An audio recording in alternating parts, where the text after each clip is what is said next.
Have you ever felt this quiet fear in the back of your mind, like you're doing everything right, showing up, working hard, staying loyal, but somewhere deep down you wonder, what if it all just disappears tomorrow? My name is Andrew Meet Rich, and I've lived that fear. I used to believe my job was my safety net. I thought if I just kept my head down, worked overtime, and stayed loyal, I'd be okay. But here's the thing. I was completely wrong. I was counting on a company to protect me, and the moment they didn't need me anymore, I was on my own. No warning, no safety net. Just gone.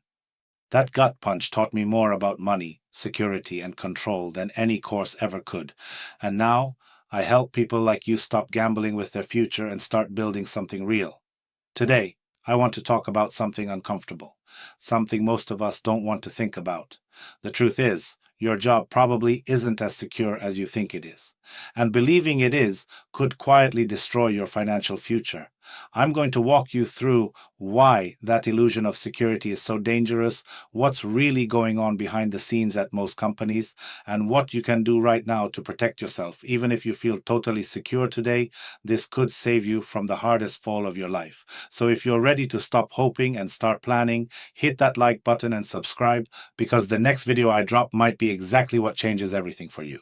Let me tell you about someone I used to know, a guy named Marcus. Marcus worked at the same company for 12 years. Mid-level manager, dependable. He trained the new hires, covered shifts when people called in sick, even turned down job offers because he thought he had a future there. He had a mortgage, 2 kids in school, and a wife who stayed home to take care of them. In his mind, he was solid. He had built something stable. Then one Tuesday morning, he gets a calendar invite.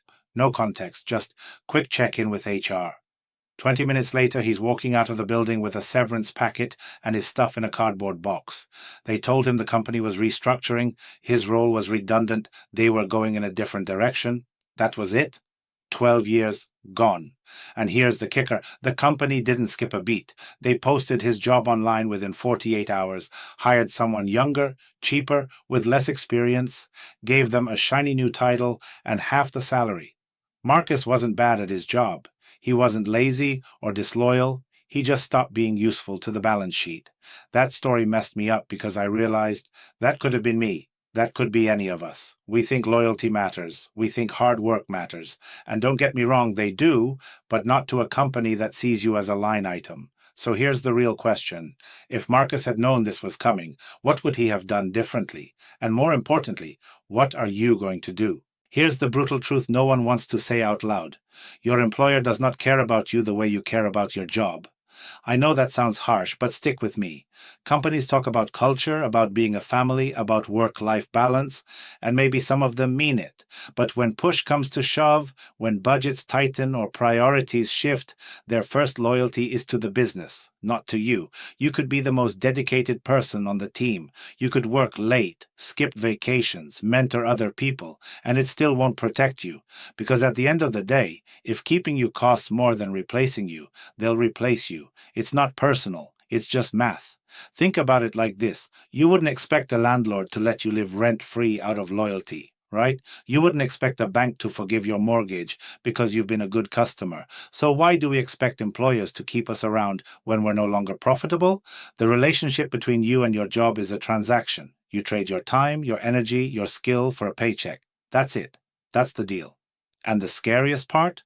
Most people don't realize this until it's too late. They spend years thinking they're building security when really they're just renting stability. And the moment the company decides they don't need you anymore, that stability evaporates. So what do? You stop thinking like an employee and you start thinking like a business, because that's exactly what your employer is doing. Let me give you a different angle on this. Imagine you die tomorrow. I know, Doc, but stay with me.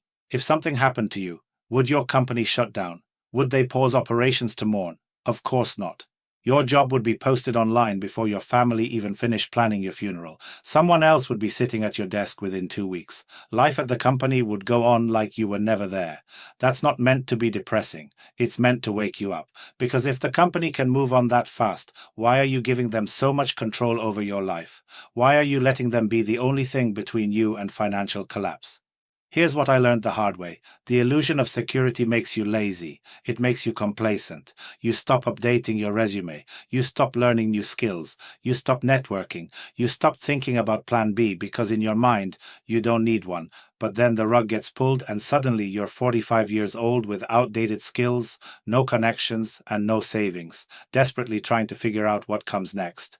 The people who survive these moments aren't the ones who trusted their employer the most. They're the ones who never fully trusted them in the first place. They kept their skills sharp. They stayed connected to their industry. They built side income. They saved aggressively. They treated their job like what it really is, a useful tool, not a life raft. And when the company moved on, they were already 10 steps ahead. Now let's talk about why this keeps happening. Companies aren't trying to be evil. They're trying to survive. And survival means constantly changing. New technology comes in. Markets shift. Competitors innovate. Costs go up. Budgets shrink. And when that happens, jobs disappear. Not because people are bad at them, but because the company doesn't need them anymore. I've seen this play out over and over. A guy works in manufacturing for 20 years. Then automation takes over and his entire department gets cut. A woman builds her career in traditional media. Then the internet flips everything upside down and her skills become irrelevant overnight. A manager spends a decade climbing the ladder. Then the company pivots to a new business model and his role doesn't exist anymore. None of these people did anything wrong. They just didn't see it coming. And the reason they didn't see it coming is because they believed the illusion. They thought showing up and doing good work was enough, but it's not. Not anymore. The world is moving too fast. Companies are changing too quickly. And if you're not constantly adapting, you're going to get left behind. So here's the move. Treat your relationship with your employer like a business deal, because that's what it is. Be professional, work hard, build good relationships, but never forget that you are replaceable. Never forget that your security comes from you, not from them. The moment you stop being useful, they will move on. So make sure you're always building skills, always staying relevant, and always preparing for the next chapter, even if you hope it never comes. Here's where most people mess up. They don't have a backup plan. They put all their faith in one paycheck, one company, one source of income, and when that income disappears, they panic. Suddenly they're scrambling, applying to anything they can find, watching their savings drain, and wondering how they're going to cover rent next month. A backup plan doesn't mean you're being disloyal. It means you're being smart. It could be as simple as having 6 months of expenses saved up. It could be learning a high-demand skill on the side, something that makes you marketable even if your current job vanishes. It could be starting a small side hustle, freelancing, consulting, selling something online. It could be investing in assets that generate passive income so you're not completely dependent on a paycheck. The point is, you need options, because the more options you have, the less power any one employer has over your life. If you lose your job tomorrow and you've got savings, skills, and alternative income, you're not desperate. You're just pivoting. But if you lose your job tomorrow and you've got nothing, you're in survival mode. And survival mode is where bad financial decisions get made. I'm not saying you need to become some kind of financial genius overnight. I'm saying start small. Start now. Put away $50 a week. Take an online course. Build something on the side. Do something. Anything that gives you a safety net. Because hoping your job will always be there is not a plan. It's a gamble. And it's a gamble you can't afford to lose. Look, I get it. Thinking about this stuff is uncomfortable. It's easier to just show up, do your job, collect your paycheck, and hope everything works out. But hope is not a strategy. And the people who survive and thrive in this world aren't the ones who hope. They're the ones who prepare. There are no guarantees. Not in a job, not in a business, not even in investments. Markets crash, companies fail, industries disappear.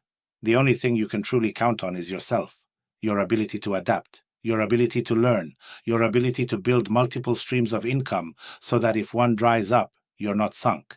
This isn't about being paranoid. It's about being realistic. It's about taking control of your financial future instead of handing that control over to someone else. Because at the end of the day, no one cares about your money more than you do. No one is going to protect your future if you don't. So start today. Build that emergency fund.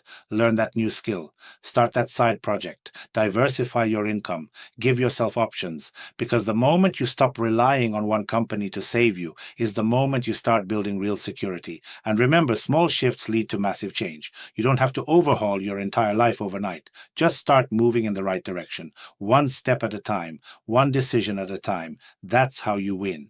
Now, speaking of winning, next time we're going to talk about the one money mistake that's quietly bleeding you dry, and you probably don't even see it happening. You won't want to miss it.